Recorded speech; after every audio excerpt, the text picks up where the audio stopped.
इस लेक्चर में wild life protection act 1972 के बारे में डिस्कस करेंगे। देखो ये मोस्ट इंपोर्टेंट एक्ट है, ऐसा कोई साल नहीं है जिस साल में यूपीएससी ने अपने प्रीलिम में क्वेश्चन ना पूछा हो। एक से दो क्वेश्चन, कभी 3 क्वेश्चन इससे आते ही आते हैं। पिछले 5 सालों का आप पेपर उठा के देख लो, आपको पता चल जाएगा। तो इसके बारे में पढ़ेंगे। पहले ये प्रोटेक्शन एक्ट जो है, वाइल्ड लाइफ का प्रोटेक्शन क्यों आया, हमारे संविधान में कौन कौन सी जगह पे प्रोविजन दी हुई है, पहले वो समझेंगे। फिर देखेंगे कि इस एक्ट में क्या क्या है, कौन कौन से शेड्यूल दिए गए हैं। मोस्ट इंपोर्टेंट है इसके 6 शेड्यूल, इसमें 6 शेड्यूल दिए गए हैं। वो 6 शेड्यूल में कौन कौन से जानवर, मेजर जो प्राणी आते हैं, स्पीसीज, प्लांट और ट्रीज, वो देखेंगे हम। वो बाद में देखेंगे लास्ट में। और ये देखेंगे कि इसमें कौन कौन सी ऐसी इस एक्ट में प्रोविजन है जिनके थ्रू कई स्टैट्यूटरी बॉडी बनाई गई है हमारे इंडिया में, जैसे national tiger conservation authority, wild life crime control bureau. तो इनके बारे में भी डिटेल से देखेंगे। तो स्टार्ट करते हैं पहले हमारे संविधान में वाइल्ड लाइफ के प्रोटेक्शन के लिए कौन कौन सी प्रोविजन है हमारे कॉन्स्टिट्यूशन में। देखो सबसे पहले तो ये बात याद रखो कि जो फॉरेस्ट है या प्रोटेक्शन ऑफ वाइल्ड एनिमल्स है या बर्ड्स, कोई पक्षी है, ये अब कनकरेंट लिस्ट में आते हैं। जब हमारा संविधान बना था तो स्टेट लिस्ट में थे, लेकिन 42nd अमेंडमेंट एक्ट 1976 पास किया गया, हमारे संविधान में चेंज किया गया और ये स्टेट लिस्ट से निकाल के कनकरेंट लिस्ट में डाल दिया। आप सबको पता है जो 7th शेड्यूल है हमारा 12 शेड्यूल में से, उसमें 3 लिस्ट है। एक तो कौन सी है, सेंट्रल लिस्ट, और एक सेंट्रल लिस्ट मतलब स्टेट लिस्ट, और एक है कनकरेंट लिस्ट। तो ये 3 लिस्ट है। जो सेंट्रल लिस्ट है उसमें सिर्फ सेंट्रल गवर्नमेंट ही लॉ बना सकती है, जो सब्जेक्ट उसमें है। जो स्टेट लिस्ट है उसमें नॉर्मली स्टेट जो गवर्नमेंट है वो ही कानून बना सकती है। अगर इमरजेंसी सिचुएशन है तो सेंट्रल गवर्नमेंट भी बना सकती है। और जो कनकरेंट लिस्ट है उसमें दोनों लॉ बना सकती हैं उसके लिए, यानी कि सेंट्रल गवर्नमेंट भी और स्टेट गवर्नमेंट भी। लेकिन लॉ उसका माना जाएगा सेंट्रल गवर्नमेंट का। अगर सेंट्रल गवर्नमेंट का लॉ पहले से या बाद में बना है तो सेंट्रल गवर्नमेंट का लॉ प्रिवेल करेगा। अगर स्टेट गवर्नमेंट को बनाना है तो प्रेसिडेंट से पहले असेंट लेनी पड़ती है, अब उनकी सहमति लेनी पड़ती है, तब जाके स्टेट गवर्नमेंट लॉ बना सकती है, अगर सेंट्रल गवर्नमेंट का पहले से उस सब्जेक्ट पे लॉ बना हुआ है।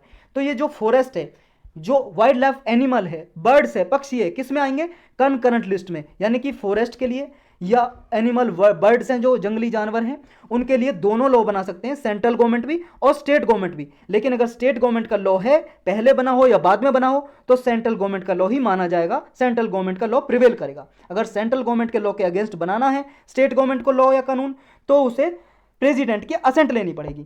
और क्या प्रोविजन है हमारे संविधान में, आर्टिकल 51A क्लाउज जी, ये बोलता है फंडामेंटल ड्यूटी है हमारी एवरी सिटीजन की, प्रत्येक नागरिक की ये ड्यूटी है कि to protect and improve the natural environment.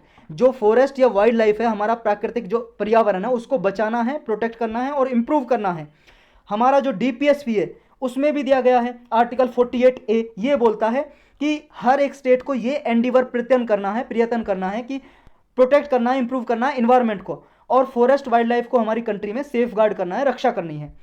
इसके देखते हुई आर्टिकल 48A और जो हमारी फंडामेंटल ड्यूटी है 51A सब क्लाउज जी, इसको देखते हुए हमारी गवर्नमेंट ने, सेंट्रल गवर्नमेंट ने 1972 में वाइल्ड लाइफ प्रोटेक्शन एक्ट बनाया, ये वाइल्ड लाइफ को प्रोटेक्ट करने के लिए। ये हमारे इंडिया में जितने भी प्लांट हैं या एनिमल स्पीसीज हैं, कोई भी पेड़ पौधा, जंगली जानवर, उन सबको प्रोटेक्शन प्रोवाइड करता है।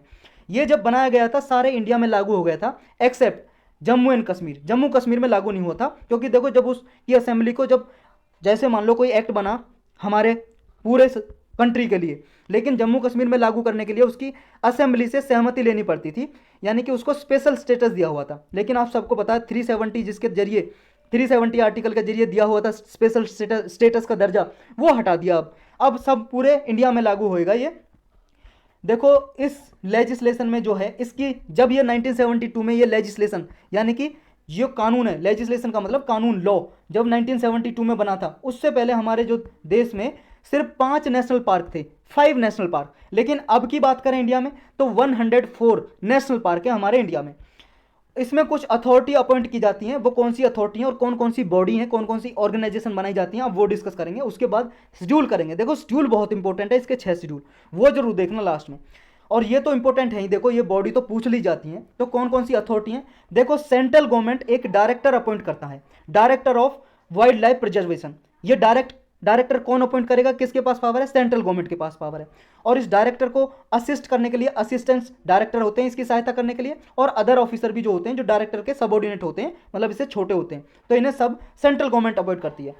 एक चीज इसमें याद रखनी है, जो चीफ वाइल्ड लाइफ वार्डन होते हैं, जैसे किसी भी फॉरेस्ट प्रोटेक्टेड एरिया है उसका जो चीफ वाइल्ड लाइफ वार्डन होता है, मतलब सारा प्रोटेक्शन इसके हाथ में होता है। उसका सारा जो भी प्रोटेक्टेड एरिया है स्टेट के अंदर, जैसे कोई नेशनल पार्क है, वाइल्ड लाइफ सेंचुरी है, उसके अंदर जो भी कुछ करना है ना, रूल्स रेगुलेशन बनानी है, वो चीफ वाइल्ड लाइफ वार्डन के हाथ में होती है। और इसको कौन अपॉइंट करता है? इसको करता है स्टेट गवर्नमेंट। तो ये चीज़ आपको याद रखनी है, क्योंकि स्टेट जब अपॉइंट करता है इसको, लेकिन ये चीफ वाइल्ड लाइफ प्रोटेक्शन, ये चीफ वाइल्ड लाइफ वार्डन जो होता है, सारा कंप्लीट एडमिनिस्ट्रेटिव कंट्रोल इसी के हाथों में होता है with in the state. State government है, देखो जो वाइल्ड लाइफ वार्डन है हर एक डिस्ट्रिक्ट में, ये स्टेट गवर्नमेंट ही अपॉइंट करती है, हर एक डिस्ट्रिक्ट में भी अपॉइंट करती है wild life warden state government, अलग अलग स्टेट गवर्नमेंट करती है अपनी अपनी डिस्ट्रिक्ट में। अब इस एक्ट के जो सैलेंट फीचर्स हैं, यानी कि महत्वपूर्ण जो विशेषताएं हैं, वो पढ़ लेते हैं। देखो इसमें क्या है, प्रोहिबिशन ऑफ हंटिंग, मतलब जंगली जानवरों का शिकार करना बिल्कुल प्रोहिबिट है, जो शेड्यूल 1, 2, 3, 4 में आते हैं। ऐसे जानवर हैं जो कुछ इसमें लिस्ट किए गए हैं शेड्यूल 1, 2, 3, 4 में, जो इसमें जानवर आते हैं, जंगली जानवर जो भी, उनको हंट नहीं किया जा सकता, उनका शिकार नहीं किया जा सकता। लेकिन कुछ एक्सेप्शन है, कुछ छूट दी गई है। अगर ऐसा जानवर है जो कोई नुकसान पहुंचा रहा है ह्यूमन लाइफ को, तो उसे चीफ वाइल्ड लाइफ जो वार्डन है उसकी परमिशन से उसे हंट या किल्ड किया जा सकता है, शिकार किया जा सकता है, मारा जा सकता है, लेकिन परमिशन लेनी पड़ेगी किसकी? चीफ वाइल्ड लाइफ वार्डन की। और इसे कौन अपॉइंट करता है? स्टेट गवर्नमेंट करती है। कब कब, मतलब चीफ वाइल्ड लाइफ जो वार्डन है कब कब परमिशन दे सकता है? अगर कोई ऐसा जानवर है ह्यूमन लाइफ के लिए थ्रेट है, मान लो कहीं जंगली जानवर है, कोई निकल के बाहर आ गया और लोगों को मार रहा है, प्रॉपर्टी को नुकसान पहुंचा रहा है, तब वो दे सकते हैं। या स्टैंडिंग क्रॉप है, मतलब जो किसानों की जो फसल है उसको नुकसान पहुंचा रहा है, तब भी उसको परमिशन दे सकते हैं मारने की। या कोई उसको ऐसी बीमारी हो रही है, ऐसी डिसीज है किसी, मान लो शेर को, लायन को, टाइगर को, किसी को ऐसी बीमारी है वो ठीक ही नहीं की जा सकती, तो वो बियॉन्ड रिकवरी है, उसे रिकवर किया ही नहीं जा सकता, तब भी मारने की परमिशन दे सकते हैं उसकी। नेक्स्ट है prohibition of cutting and uprooting specified plant. कुछ ऐसे प्लांट ट्री होते हैं जिनको काटना, अपरूट करना, उखाड़ना बिल्कुल ही मना होता है। ये कुछ ना तो उनकी सेल किया जा सकता उन प्लांट को, ना ही उसको फॉरेस्ट लैंड से बिल्कुल काटा ही नहीं जा सकता। लेकिन कुछ एक्सेप्शन है इसमें भी, मतलब कुछ छूट दी गई है। जो चीफ वाइल्ड लाइफ जो वार्डन है, मतलब जो ये ऑफिसर है, ये ग्रांट कर सकता है परमिशन किसी भी पेड़ पौधे को उखाड़ने की, सेल करने की। किसके लिए? एजुकेशन के लिए। मान लो कोई एजुकेशन पर्पज से किसी पेड़ का पत्ता चाहिए, टहनी चाहिए, ब्रांच चाहिए, तो काट सकते हैं। या साइंटिफिक रिसर्च करनी है उसके रिगार्डिंग, मान लो कोई दवाई वगैरह बनानी है, या प्रिजर्वेशन के लिए रखना चाहते हैं हर्बेरियम में, तब भी दे सकते हैं। या सेंट्रल गवर्नमेंट मान लो कोई अप्रूवल दे दे किसी इंस्टीट्यूशन को साइंटिफिक रिसर्च के लिए, तो उसको काटने की परमिशन दे सकते हैं चीफ वाइल्ड लाइफ वार्डन। देखो जो भी मान लो नेशनल पार्क है या वाइल्ड लाइफ सेंचुरी है, इसका डिक्लेरेशन कौन करता है? सेंट्रल गवर्नमेंट करती है। सेंट्रल गवर्नमेंट मान लो कोई फॉरेस्ट है, जंगल एरिया, उसको सेंचुरी डिक्लेयर कर सकती है अगर मान लो उसकी कोई adequate ecological, faunal, flora, faunal का मतलब बर्ड एंड एनिमल, फ्लोरा मतलब प्लांट एंड ट्रीज, और जियोमॉर्फोलॉजिकल, नेचुरल, जियोलॉजिकल सिग्निफिकेंस है, मतलब कोई उसकी इंपॉर्टेंस है, वहाँ पे अच्छे जंगली जानवर रहते हैं, पेड़ पौधे अच्छे हैं, उसको wild life sanctuary central government declare कर सकती है। और गवर्नमेंट क्या है, किसी सेंचुरी के अंदर, जैसे वाइल्ड लाइफ सेंचुरी है, बायोस्फीयर रिजर्व है, उसके अंदर ही नेशनल पार्क भी डिक्लेयर कर सकती है सेंट्रल गवर्नमेंट। और देखो इसके लिए सेंट्रल गवर्नमेंट एक कलेक्टर अपॉइंट करती है, ताकि सेंचुरी वगैरह जो वाइल्ड लाइफ सेंचुरी है उनका एडमिनिस्ट्रेशन करने के लिए, मतलब उनके रूल्स रेगुलेशन देखने के लिए, उनको देखभाल करने के लिए। नेक्स्ट है कि इसमें कुछ वेरियस बॉडीज हैं जो बनाई जाती हैं, वो कौन है? देखो एक चीज़ आपको याद रखनी है, जो ये वाइल्ड लाइफ सेंचुरी है, नेशनल पार्क है, बायोस्फीयर रिजर्व है, central government final approval power है, लेकिन स्टेट गवर्नमेंट भी अप्रूव कर सकती है, मतलब डिक्लेयर कर सकती हैं, लेकिन फाइनल अप्रूवल कौन देता है? Central government. क्योंकि देखो भाई साहब, जो फॉरेस्ट है कौन सी लिस्ट में आता है? कनकरेंट लिस्ट में। और कनकरेंट लिस्ट में किसको पावर है? स्टेट और सेंट्रल दोनों को है, लेकिन देखो सेंट्रल गवर्नमेंट्स की ज़्यादा पावर है, तो इसलिए देखो दोनों लॉ बना सकती हैं, यानी कि फॉरेस्ट एरिया दोनों के अंदर आता है, दोनों डिक्लेयर कर सकती हैं, ये चीज़ आपको याद रखना। लेकिन फाइनल अप्रूवल कौन देगा? Central government. तो ये वेरियस बॉडीज बनाई जाती हैं, बहुत सारी संस्था, ऑर्गेनाइजेशन है इस एक्ट के जरिए। वो कौन कौन सी हैं? देखो वाइल्ड लाइफ प्रोटेक्शन एक्ट के जरिए national and state board for wild life बनाया जाता है, central zoo authority, national tiger conservation authority. तो एक एक करके इनको पढ़ते हैं, और ये जान लो पहले गवर्नमेंट प्रॉपर्टीज एक्ट के अकॉर्डिंग कौन सी है, मतलब सरकारी जो संपत्ति है वो कौन कौन सी आती है। देखो अदर देन वर्मिन, वर्मिन को छोड़ के, वर्मिन ऐसे जानवर होते हैं जिनको मारने की अनुमति दे देते हैं कि इनको मार सकते हैं, हंटिंग कर सकते हैं, शिकार कर सकते हैं, तो उनको छोड़ के जितने भी हंटेड वाइल्ड एनिमल हों जिनको शिकार किया जाता हो, या एनिमल आर्टिकल हो, मीट हो एनिमल की, मांस हो, वाइल्ड लाइफ एनिमल हो, या आइवेरी हो मतलब हाथी के दांत हों, या फिर कोई और ऐसी प्रॉपर्टी जो इन एरियाज के अंदर आती है, सारी गवर्नमेंट प्रॉपर्टी समझी जाती है इनमें। अब कौन कौन सी बॉडीज हैं वो देख लेते हैं। तो गवर्नमेंट प्रॉपर्टी कौन सी समझी जाती है? वर्मिन को छोड़ के लगभग सभी, जो ऐसे जानवर जिनको मारने की अनुमति है उसको छोड़ के सभी ये लगभग गवर्नमेंट प्रॉपर्टी में आते हैं। ये बात आपको याद रखनी है। अब कौन कौन सी ऑर्गेनाइजेशन है? एक है national board for wild life. देखो इसके अकॉर्डिंग एक national board for wild life बनाया जाता है पूरे इंडिया के लिए। पूरे इंडिया के लिए लॉ बनाता है, सेंट्रल गवर्नमेंट अथॉरिटी है। ये अपेक्स बॉडी है पूरे नेशनल पार्क सेंचुरी के लिए। ये जो भी अप्रूवल देनी होती है ये देता है national board for wild life. National park के लिए या सेंचुरी के लिए अप्रूवल कौन देगा? National board for wild life. और इसके चेयरमैन कौन होते हैं? खुद प्राइम मिनिस्टर इसके चेयरमैन होते हैं। जो भी मान लो कंजर्वेशन या डेवलपमेंट का प्रमोशन करना हो वाइल्ड लाइफ या फॉरेस्ट का, उसके लिए रिस्पॉन्सिबल यही बॉडी है, national board for wild life. और मिनिस्टर ऑफ इन्वायरमेंट इसके वाइस चेयरपर्सन होते हैं। चेयरपर्सन अध्यक्ष कौन होते हैं? Prime minister. और वाइस चेयरपर्सन यानी कि उपाध्यक्ष कौन होंगे? पर्यावरण मंत्री। देखो ये जो national board for wild life है ये सिर्फ एडवाइजरी इन नेचर है, सिर्फ एडवाइस दे सकती है। फाइनल अप्रूवल फिर भी गवर्नमेंट को ही लेना है, सरकार को लेना है, कैबिनेट मिनिस्टर को, और हेडेड बाय प्राइम मिनिस्टर, उसको ही लेना, सरकार को ही। नेक्स्ट है standing committee of national board for wild life. इस नेशनल बोर्ड है जो वाइल्ड लाइफ का, इसकी ही एक स्टैंडिंग कमेटी होती है। उस स्टैंडिंग कमेटी में देखो ये क्या करती है, जो भी वाइल्ड लाइफ एरिया है उसके अंदर जो प्रोटेक्टेड एरिया है, जैसे मान लो ये फॉरेस्ट है उसके अंदर प्रोटेक्टेड एरिया है, या इस फॉरेस्ट के आसपास का 10 किलोमीटर आसपास एरिया है, उसके लिए डिसीजन ये स्टैंडिंग कमेटी लेती है, अप्रूवल देती है। ये समझ रहे हो? तो ये कमेटी को कौन चेयर करता है? ये इन्वायरमेंट मिनिस्टर चेयर करते हैं इसको, समझ गए? नेक्स्ट है state board for wild life. ये क्या है? देखो जैसे नेशनल लेवल पे पूरे इंडिया के लिए national board for wild life है, ऐसे हर एक स्टेट के लिए state board for wild life है। और इसके चेयरमैन कौन होंगे? चीफ मिनिस्टर होंगे। और ये बोर्ड एडवाइस देता है स्टेट गवर्नमेंट को। किस किस के लिए एडवाइस देता है? मैनेजमेंट और जो भी प्रोटेक्टेड एरियाज है उनके मैनेजमेंट और सिलेक्शन के लिए, मतलब कौन सा एरिया संरक्षित क्षेत्र डिक्लेयर करना है नहीं करना, वो स्टेट बोर्ड देगा, स्टेट गवर्नमेंट को देगा, एडवाइस देगा। नेक्स्ट, कोई भी मान लो पॉलिसी बनानी है वाइल्ड लाइफ के प्रोटेक्शन के लिए या प्रोटेक्शन के लिए, कंजर्वेशन के लिए, तो पॉलिसी के फॉर्मेशन कौन करेगा? ये करेगा state board for wild life. Next क्या करेगा? कोई भी मैटर है, मान लो किसी भी शेड्यूल में, जो भी वाइल्ड लाइफ प्रोटेक्शन एक्ट है भाई साहब 1972 का, कोई शेड्यूल में मान लो अमेंडमेंट करना है, संशोधन करना है, तो ये स्टेट गवर्नमेंट को रिकमेंडेशन करेगा। देखो ये वाइल्ड लाइफ प्रोटेक्शन एक्ट है, वाइल्ड लाइफ किस में आता है? किस में? कंकरेंट लिस्ट में। जो 1972 का ये कंकरेंट लिस्ट में, तो दोनों इसमें इस एक्ट में अमेंडमेंट कर सकते हैं, स्टेट गवर्नमेंट भी और सेंट्रल गवर्नमेंट भी, क्योंकि कंकरेंट लिस्ट में आता है। लेकिन क्या है, जब भी मान लो स्टेट गवर्नमेंट का, जैसे मान लो सेंट्रल गवर्नमेंट के लॉ के अगेंस्ट जाएगी तो सेंट्रल गवर्नमेंट यानी कि प्रेसिडेंट की असेंट लेनी पड़ेगी। बस इतना ये याद रखना, मैं बार बार बता रहा हूँ, वो याद रखना चाहिए आपको। नेक्स्ट अथॉरिटी आती है इसमें सेंट्रल जू अथॉरिटी। देखो जो चिड़ियाघर वगैरह होते हैं, जितनी भी देखभाल करनी है पूरी कंट्री में, ये सेंट्रल जू अथॉरिटी करती है, उनके लिए रूल्स वगैरह बनाना। इसमें 10 मेंबर होते हैं इंक्लूडिंग चेयरपर्सन, मतलब 9 मेंबर, एक चेयरपर्सन और एक मेंबर सेक्रेटरी होते हैं इसमें। इन्वायरमेंट मिनिस्टर इसके चेयरपर्सन होते हैं सेंट्रल जू अथॉरिटी के। देखो इनके चेयरमैन आपको याद रखने, नेशनल जो बोर्ड फॉर वाइल्ड लाइफ है उसके प्राइम मिनिस्टर चेयरमैन थे, और वाइस पर्सन कौन थे? Environment minister.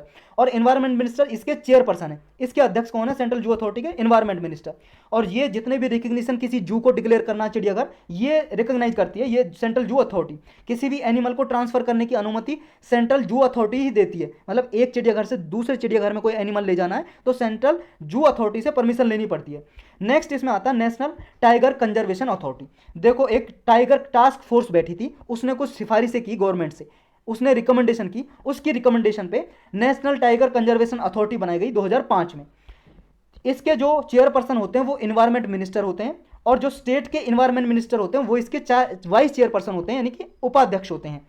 इसकी जो सेंट्रल गवर्नमेंट है, सेंट्रल गवर्नमेंट किसी भी मान लो एरिया को, forest area, wild life sanctuary को टाइगर रिजर्व घोषित करना है तो national tiger conservation authority recommendation करती है सेंट्रल गवर्नमेंट को, सिफारिश भेजती है, फिर सेंट्रल गवर्नमेंट डिक्लेयर करती है नेक्स्ट ये टाइगर रिजर्व। जिसको भी फॉरेस्ट एरिया को या वाइल्ड लाइफ सेंचुरी को डिक्लेयर करना टाइगर रिजर्व, कौन करता है? सेंट्रल गवर्नमेंट करता है। ये बात याद रखनी है, टाइगर रिजर्व कौन डिक्लेयर करेगा? Central government. स्टेट गवर्नमेंट के हाथ में कोई पावर नहीं है।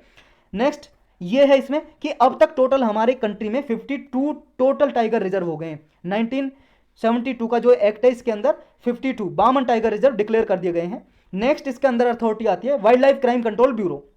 देखो ये क्या है, जितने भी वाइल्ड लाइफ क्राइम होते हैं, अपराध होते हैं भाई साहब, जैसे ट्रेडिंग करते हैं इलीगल, जैसे जंगली जानवर की हंटिंग कर ली और इलीगली दूसरे देश में भेज रहे हैं, दूसरी जगह पे ट्रेड कर रहे हैं, उसकी मार दिया जंगली जानवरों को, उसका सारा क्राइम जो ऐसे अपराध है इनका डेटा तैयार करता है ये wild life crime control bureau. इसका हेडक्वार्टर न्यू दिल्ली में है, इसका मुख्यालय। ये क्या क्या काम करेगा? जितनी भी क्रिमिनल की जितनी भी डेटा है, इसका इंटेलिजेंस डेटा वगैरह कलेक्ट करता है वाइल्ड लाइफ क्राइम का।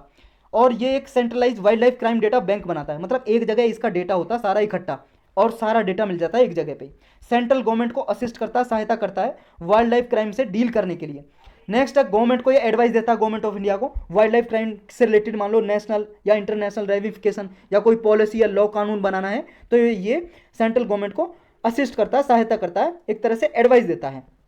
अब इसका मोस्ट इंपॉर्टेंट जो पार्ट है वो है शेड्यूल। इस एक्ट के जरिए देखो 6 शेड्यूल बनाए गए, 6 शेड्यूल है इसमें, शेड्यूल 1 2 3 4 5 6। पहले पढ़ते हैं शेड्यूल 1 में क्या क्या है। देखो शेड्यूल 1 में जो भी एनिमल हैं उनका ये एंडेंजर्ड स्पीसीज है और इनको राइगोरस प्रोटेक्शन दी गई है, मतलब बहुत ज़्यादा प्रोटेक्शन प्रोवाइड की गई है। सबसे ज़्यादा प्रोटेक्शन उन्हीं एनिमल को दी गई है जो किसमें है, शेड्यूल 1 में आते हैं। कोई भी एनिमल या बर्ड जो शेड्यूल 1 में आता है ना तो उनकी पोचिंग की जा सकती, यानी कि हंटिंग शिकार नहीं किया जा सकता, ना उन्हें मारा जा सकता, ना ही उनकी ट्रेड व्यापार किया जा सकता। अगर कोई इस लॉ का शेड्यूल 1 का उल्लंघन करता है तो उस पर पेनल्टी बहुत ज़्यादा हार्शेस्ट, बहुत ज़्यादा कठिन पेनल्टी लगती है, उस पर भाई साहब सजा हो सकती है उसको। और देखो इसमें क्या है, through out the India hunting prohibited है। पूरे इंडिया में कहीं भी उनकी जंगली जानवर जो शेड्यूल 1 में आते हैं उनकी शिकार नहीं किया जा सकता, एक्सेप्ट एक कंडीशन है, अगर वो ह्यूमन लाइफ को थ्रेट पहुंचाता है। मान लो किसी जंगलों से निकल के किसी सिटी शहर में आ गया और ह्यूमन को मार रहा है कोई जंगली जानवर, तो तब उसे मारा जा सकता है। अगर कोई ऐसा जानवर है उसको कोई बीमारी हो गई और उसकी बीमारी को ठीक नहीं किया जा सकता, बियॉन्ड द रिकवरी है कोई डिसीज, तब भी उसे मारा जा सकता है। ये सिर्फ 2 कंडीशन में उसे मारा जा सकता है, वरना नहीं मारा जा सकता उसको।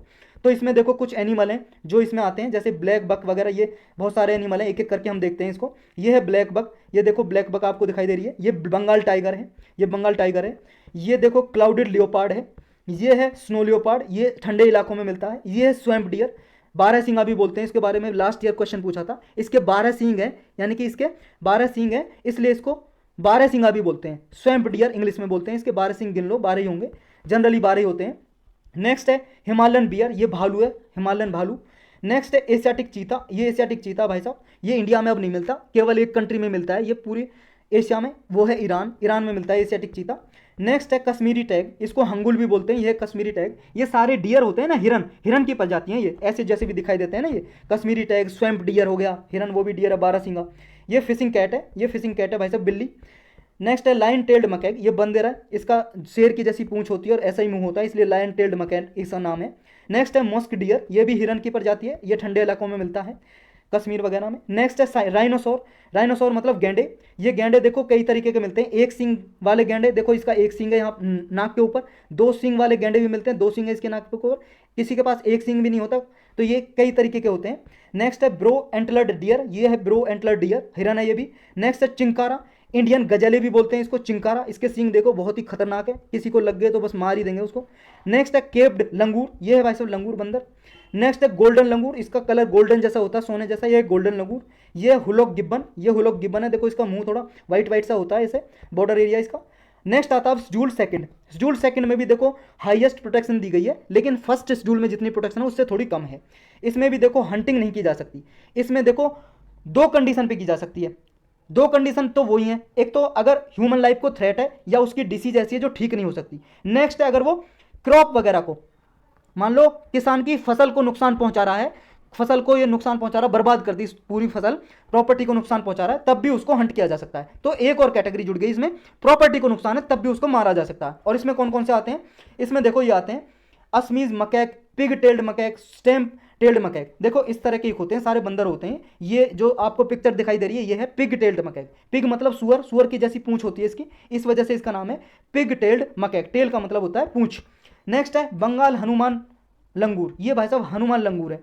नेक्स्ट आपको दिखाई दे रहा है हिमालयन ब्लैक बियर, हिमालयन काला भालू है ये।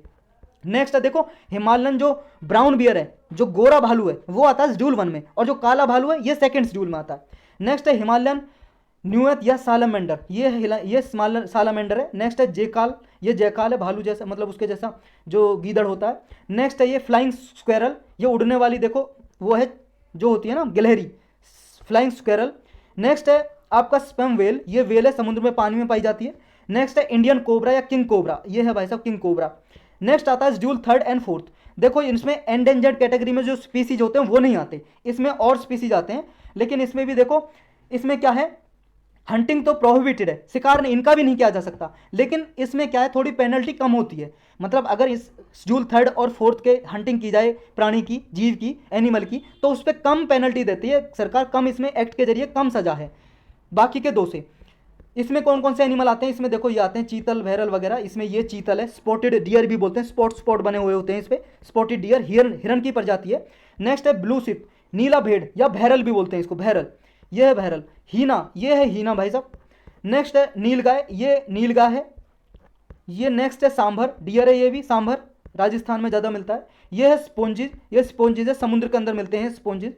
नेक्स्ट है एनिमल अंदर शेड्यूल 4, देखो वो शेड्यूल 3 के अंदर थे और ये शेड्यूल 4 के अंदर है ये प्राणी जो अब हम देखने वाले हैं। ये है फ्लेमिंगो, ये बर्ड है फ्लेमिंगो, बहुत ही प्यारा पक्षी है। नेक्स्ट है हेयर्स, ये खरगोश है भाई साहब, ये हेयर्स दिखाई दे रहे हैं। ये फाल्कोन्स है, ये है पक्षी फाल्कोन्स, उड़ने वाला। नेक्स्ट है किंगफिशर, ये है प्यारा सा किंगफिशर, ये शेड्यूल 4 के देख रहे हैं अभी हम। ये है मैगपी।